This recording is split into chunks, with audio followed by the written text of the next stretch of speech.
Well, I wanted to maybe start with a little picture of who I was as a child, just in case you might not know who I am. And so here is a picture of me. I know, right? I'm really cute. I know, I look like such a nice kid. I look well behaved, put together. I've got my school uniform on from when I was in primary school. And you might think that I was a child who maybe listened really well and was attentive and never caused any trouble. And that was the case when I was at school, but when I was at home, it was a completely different story. It was like I was a little bit of a menace. Actually, it was like I was a bit of a menace. My parents were always frustrated with me. I would never listen. I would always just do my own thing. And often I would run and hide because I thought it was funny. I would run away on the streets. I would run away in stores. I would run away in the park. I would hide behind couches like no one could see me, or in clothing racks while my mom was shopping at the department store. And even when my parents called, I would book it so fast in the opposite direction that they ended up needing to put a leash on me to tether me to them so I wouldn't get too far away. The problem with this running is that I was also quite accident prone. So no matter what I did, no matter how far or fast or how slow I went, I somehow always ended up hurting myself. I'd fall down and hurt myself. And sometimes it was so bad that we would have to go straight to the emergency at the hospital. And I was probably there so frequently, it feels like I know the doctors by name, because that's how much I went. I could describe a number of scars that I've got from that. But every time I fell down, without fail, I would end up crying, and my arms would shoot up in the sky as a gesture indicating to my parents to lift me up and comfort me. As they would hold me and held me, they'd tell me, "You need to be more careful," which I always agreed to in the moment. And then about 30 seconds later, I forgot it completely and was off doing the same thing again. And many of us have probably seen this with our kids, right? The children that are in our lives. As adults, we watch these kids explore the world. And sometimes they do dangerous things, and we will try to tell them to slow down and be careful because we don't want them to feel hurt or hurt themselves. And we want to protect them and keep them safe, but that child will rarely fully pay attention when they're having fun or off doing something exploratory, and they won't listen, and then inevitably this thing happens and they fall down, and if it's scary, and if they hurt themselves, you'll hear them cry out for comfort. They'll lift their hands up, gesturing to be picked up, to be held, to be comforted, and for the adult to just help make the pain go away. And whether or not you are upset because the child wasn't listening originally, because they were hurt, your knee-jerk reaction, you want to just care for them. You want to bring them in close. Whenever we fall down, whether it's physically or metaphorically, even if it is because we made the choice ourselves, we end up crying out in some way. We need to be comforted, needing to be lifted up in some way. And maybe when life has gotten too challenging and the circumstances we face are just too hard, we can find ourselves hitting rock bottom. And it can feel like nothing will get easier, and that we are in absolute darkness. And so we cry out, hoping that we will be lifted up and comforted. Today we're going to continue our series on the book of Jonah, A Frustrated Life. And this book offers an honest examination of our reluctance to trust God, but God's unfathomable grace to surprising people in surprising places. And as we continue our journey today through the story of Jonah, we look at Jonah chapter 2 specifically. And if you were to think of this as a play or a movie or even the story that it is, this would be considered like the end of Act 2. Act 3 is chapters 3 and 4, and we'll hear about those in the next few weeks. And here we find Jonah, after running, falls down into the depths of the sea, hitting rock bottom, which is where Jonah finally cries out to God to lift him back up. So let me read the chapter for us, and then I'll pray. And I'll start at Jonah 1, chapter 1, verse 17. Now the Lord provided a huge fish to swallow Jonah. And Jonah was in the belly of the fish 3 days and 3 nights. From inside the fish, Jonah prayed to the Lord, his God. He said, "In my distress, I called to the Lord, and he answered me. From deep in the realm of the dead," in other translations, it says belly of Sheol, "I called for help, and you listened to my cry. You hurled me into the depths, into the very heart of the seas, and the currents swirled about me. All your waves and breakers swept over me. I said, I have been banished from your sight. Yet I will look again toward your temple. The engulfing waters threatened me. The deep surrounded me. Seaweed was wrapped around my head, and to the roots of the mountains I sank down. The earth beneath barred me in forever. But you, Lord my God, brought my life up from the pit. When my life was ebbing away, I remembered you, Lord, and my prayer rose to you, to your holy temple. And those who cling to worthless idols turn away from God's love for them. But I, with shouts of grateful praise, will sacrifice to you. What I have vowed, I will make good. I will say salvation comes from the Lord. And then the Lord commanded the fish, and it vomited Jonah onto dry land. Let's pray. Jesus, we thank you for these words today. We thank you for this prayer that Jonah prays. May you open all of our hearts and our minds to receive what you have for us. In your name, amen. So here's a quick recap of what we learned last week when we looked at Jonah 1. Here we have a man, Jonah, named God's prophet. God has asked Jonah to go to Nineveh to speak on behalf of God to bring healing and redemption to these people. And Jonah's knee-jerk reaction is to go in the opposite direction to the end of the known world and run far, far away to Tarshish. He's on a boat of pagan sailors. And in the middle of this storm that he finds himself in, Jonah then tells these men to throw him overboard, and they do it. And now we find Jonah falling down into the depths of the sea. And then all of a sudden, this great fish swallows him up for 3 days and 3 nights. Now, before we can go probably any further, it's probably helpful to just name that many people like to debate whether this Jonah story is fact or fiction. I mean, it's a compelling idea to think of all of the whales that could maybe swallow us up, right? And these studies have been done about whales and these great fish, and potentially ones that could swallow a man.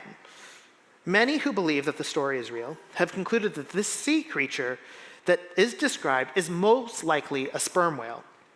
These are giant whales with big mouths, a large esophagus, or a large enough esophagus for a human, and they have multiple stomachs, 4 to be exact.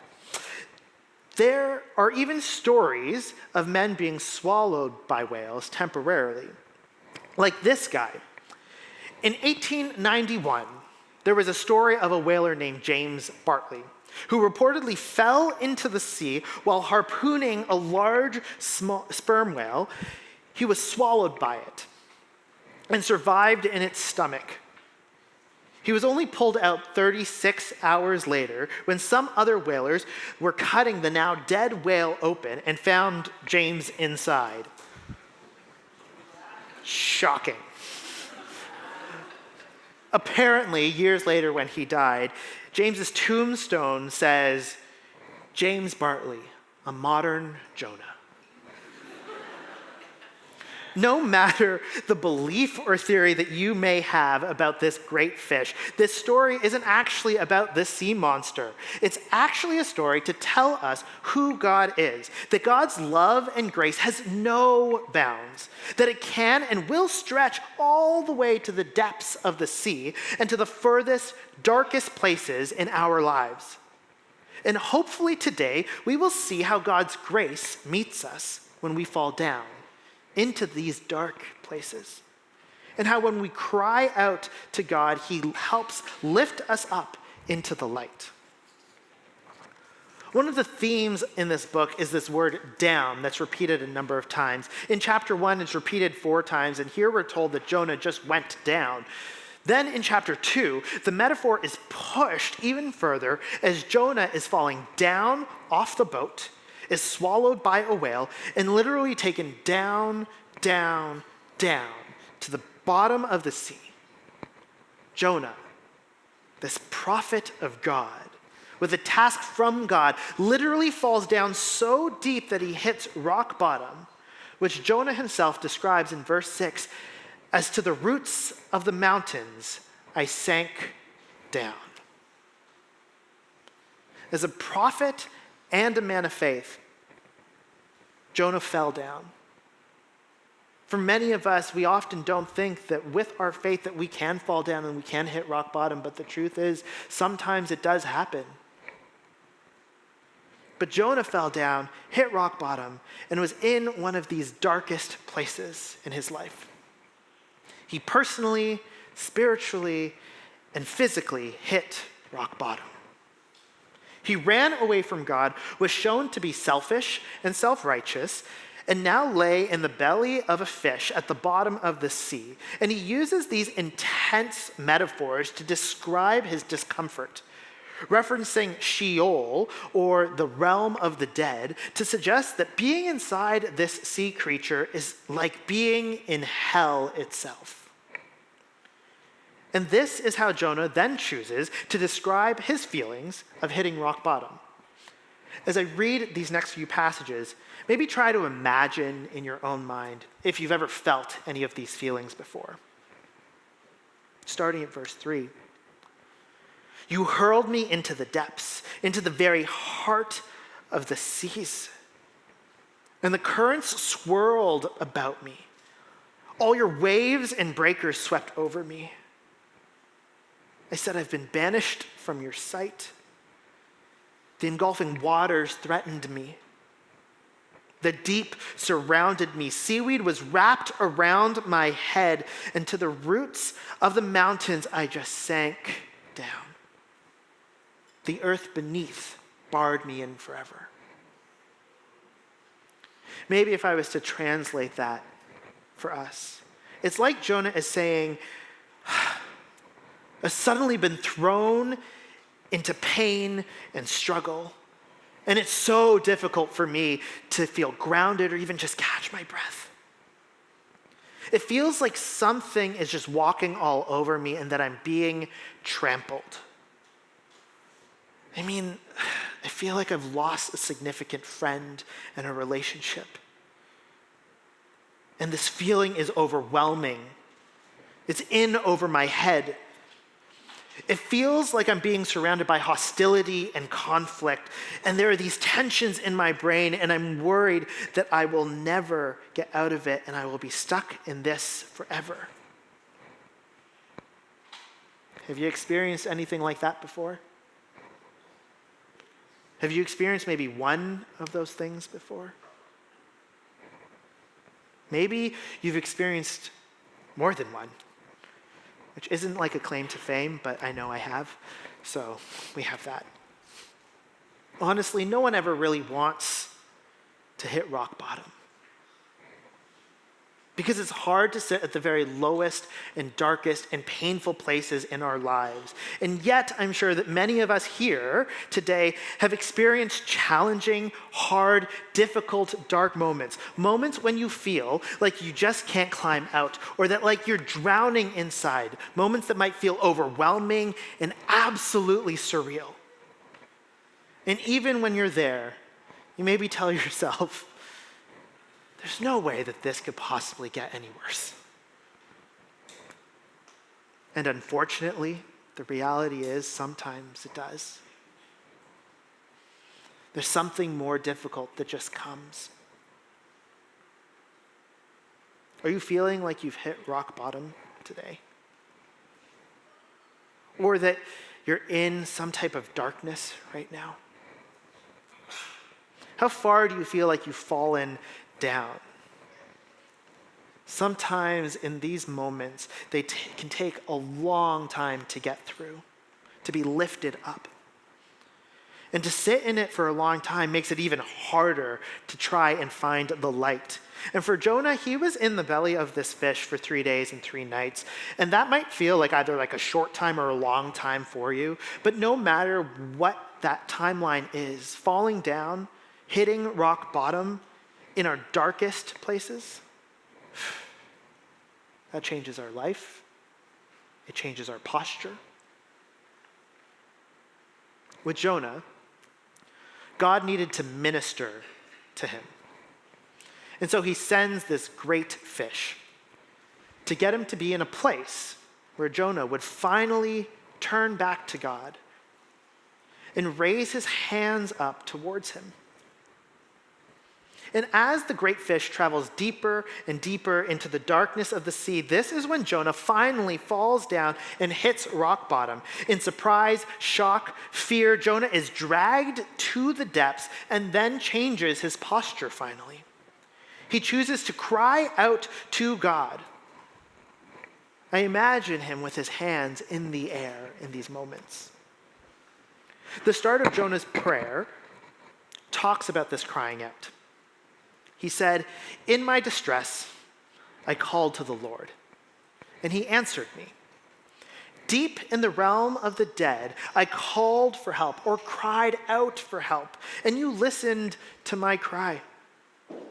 It's in this action of being swallowed by a whale, something that God did to minister to Jonah, to force Jonah's hand from running away in the opposite direction. And it's in this moment that his first words from the deep are cried out for help.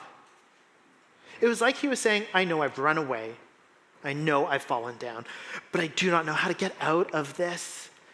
And I don't think I can do this on my own. When I think of Jonah, I can't help but think of the many different tales about a person fighting a sea creature. And we love different tales and stories and fantasy, fun for me. It contains these similarities of these many other stories from mythology, from different cultures, from that era, from that time. Like in Phoenician mythology, we hear stories of tales of men swallowed by beasts of the sea who fight their way out. Or Roman and Greek stories that talk of a fight between a man and a whale, and the man surviving in the belly of this beast. The ancient Greek god Heracles survived an encounter with a great beast of the sea. He battles him fiercely before being devoured by that animal. Heracles then is survived for 3 days in this belly of the beast and fought his way out. Even Hercules, the Roman god, had a similar story.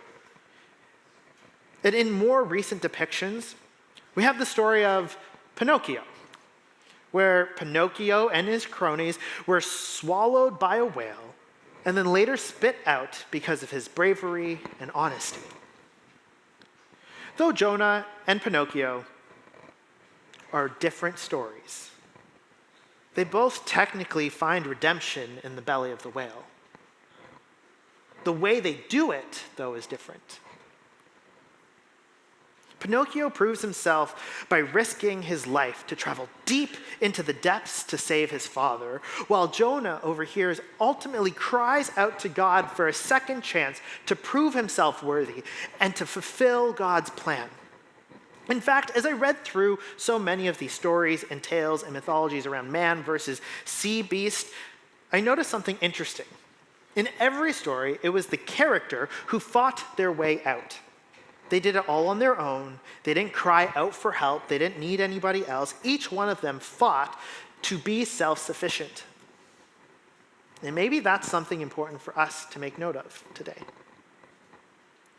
I think sometimes when we're in our darkest places, when we feel overwhelmed, when we feel like we've hit rock bottom, we can have this posture that we must overcome the challenge only on our own.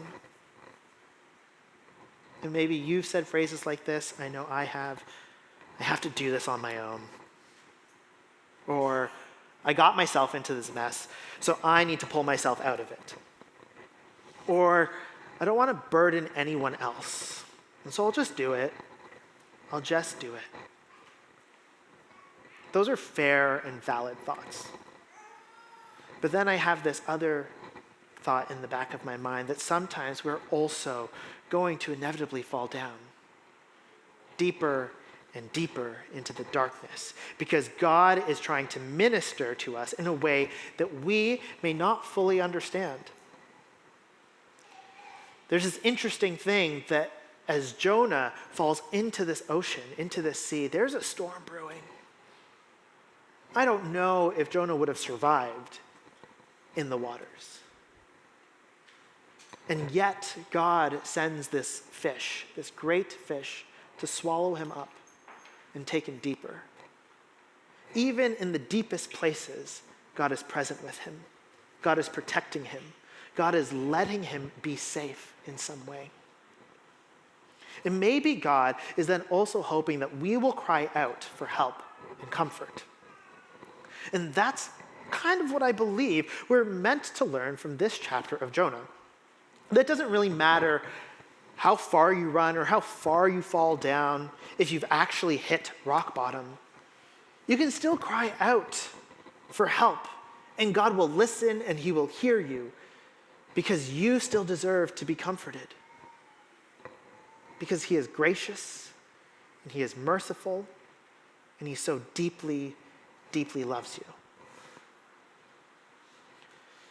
This year hasn't been easy for some of my closest friends. We've sat through miscarriages, deaths, job loss and conflicts, financial strains, feelings of deep-seated loneliness, sudden health crises, languishing mental health. It's been a really tough season, layer upon layer upon layer of sitting in some of our darkest places with each other. Together, we've been scared, angry, frustrated, sad, and have had feelings that God has abandoned us in these moments. And for each one of these darkest places that we found ourselves, where we've fallen down, whether it was because it was circumstantial or because we were the reason that we got ourselves into that mess, we could easily have given up. We could have tried to fix it all on our own, to try and fight through it, to defeat that sea creature and save ourselves. But instead of fighting, possibly because we were feeling so worn down and tired, which is a blessing, we actually chose and choose to cry out to God for each one of these issues. And we continue to cry out to God now because we haven't been lifted out of them. And it's only this way that we know that we will be lifted up because we can't actually do this on our own.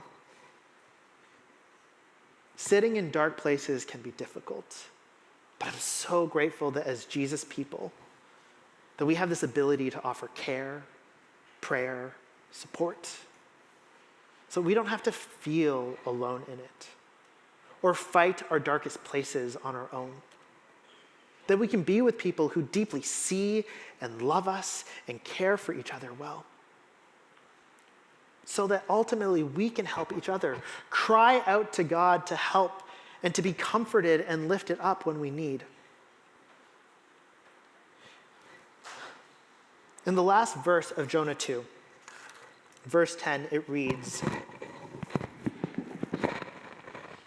"And the Lord commanded the fish, and it vomited Jonah onto dry land." Jonah has just cried out to God for help.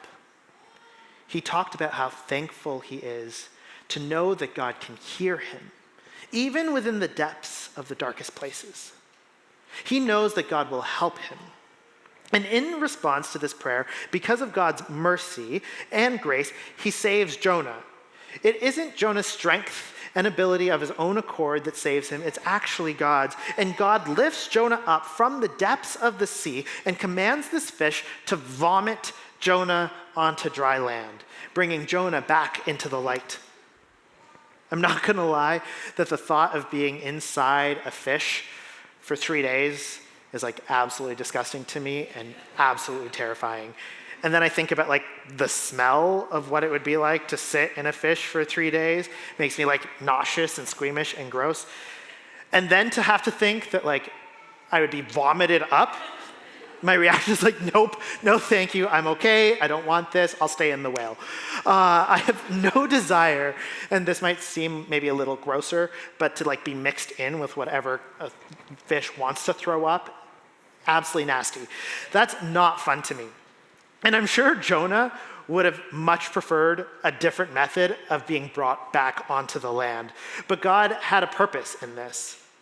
And to be fair, I think sometimes we don't have much of a choice about how we will be lifted up out of the darkness, how we will get to come up out of our dark places and these rock bottom moments. And yet we can trust God that he will do just that, even if it isn't the way we would like it to be, even if it isn't how we imagined it to be.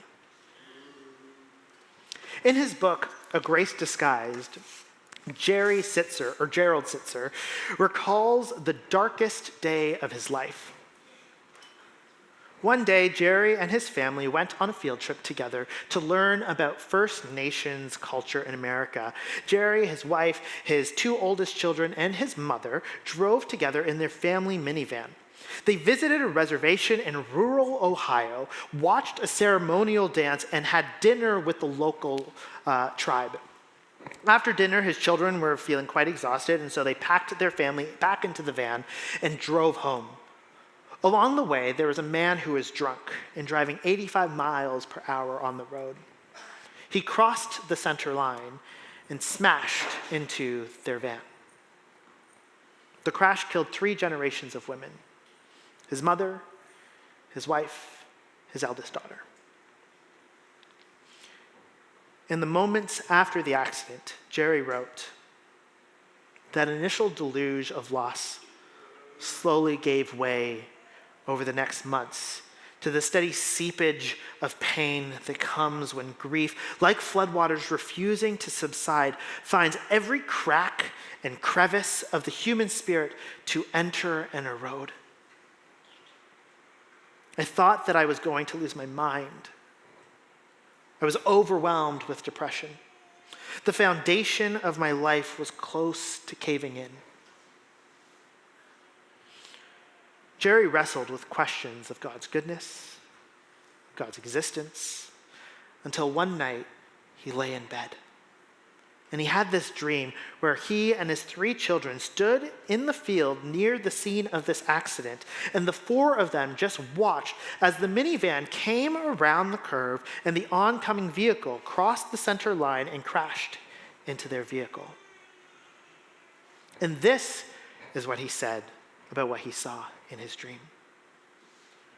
We witnessed the violence, the pandemonium, and the death, just as we had experienced it in real life. Suddenly, a beautiful light enveloped the scene. It illuminated everything.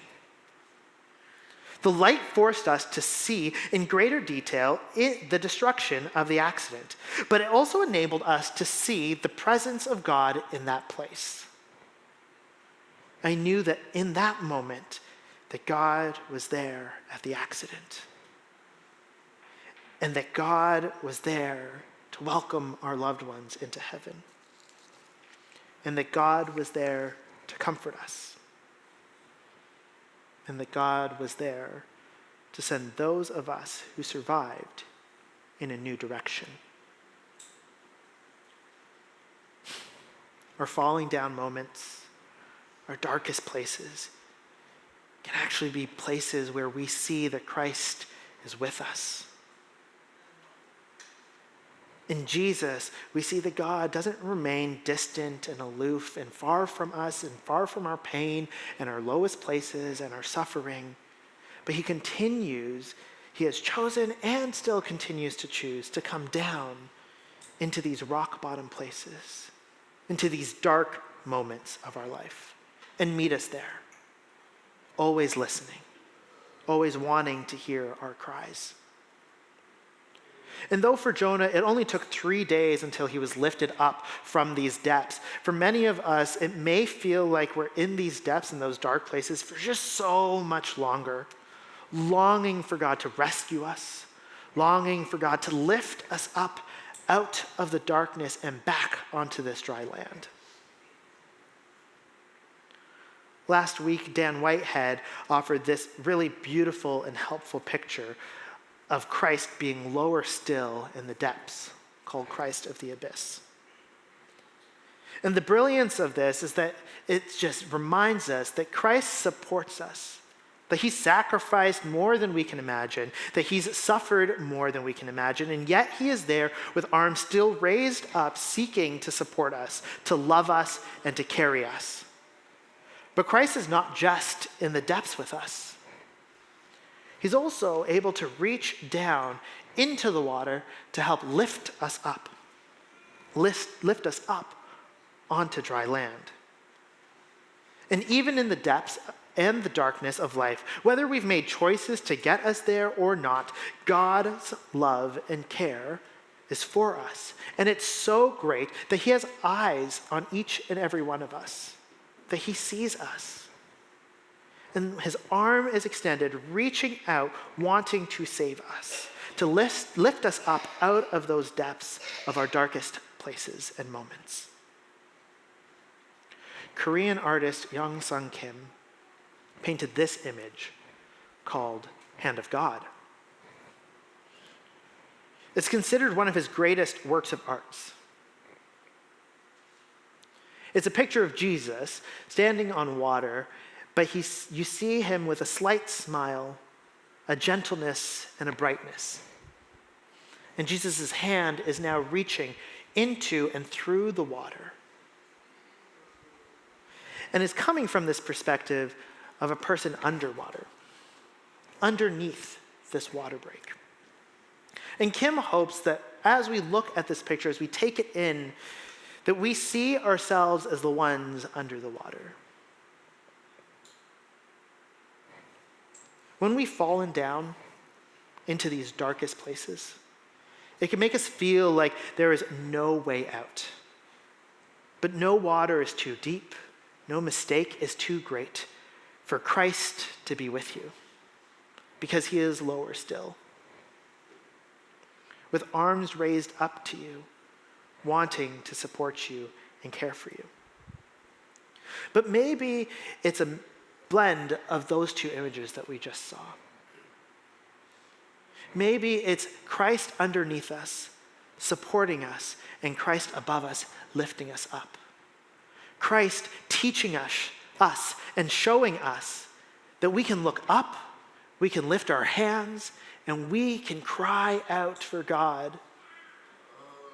And Christ also hearing, reaching down, listening from the heights, from the dry land, wanting to lift us up. We know that God is with us. Sometimes we can feel it. And when we might not know, maybe we can trust that God is there. And maybe, just maybe, if we can trust that he will do all of that, our posture after falling down and crying out naturally turns into a posture with raised hands into the depths, grabbing hold of this hand of God. Let me pray. Jesus, we are so honored that you meet us in the depths, that no matter how we find ourselves there, that you come to us, that you hear us, and that you love us.